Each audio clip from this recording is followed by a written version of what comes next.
আসসালামু আলাইকুম।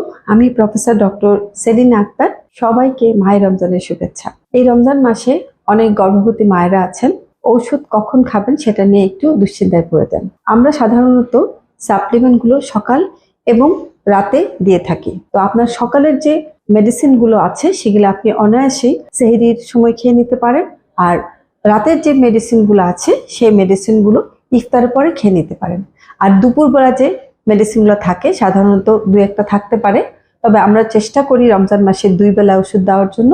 তো দুপুরে যদি কোনো মেডিসিন থাকে সেই মেডিসিনটা আপনি রাতের বেলা রাতের খাবারের সাথে খেয়ে নিতে পারেন। তার মানে হচ্ছে সেহরি এবং ইফতারের মাঝে যে সময়টা, সেই সময়টাতে আপনি দুপুরের যে মেডিসিনটা আছে সেটা খেয়ে নিতে পারেন। আপনার ডায়াবেটিস, ব্লাড প্রেশার যদি থেকে থাকে অবশ্যই নিয়মিত চেক আপ করাবেন এবং নিয়মিত আপনার ডাক্তারের সাথে যোগাযোগ রাখবেন। রমজান মাস সবার জীবনে রহমত নিয়ে আসুক এই প্রত্যাশায়। আল্লাহ হাফেজ।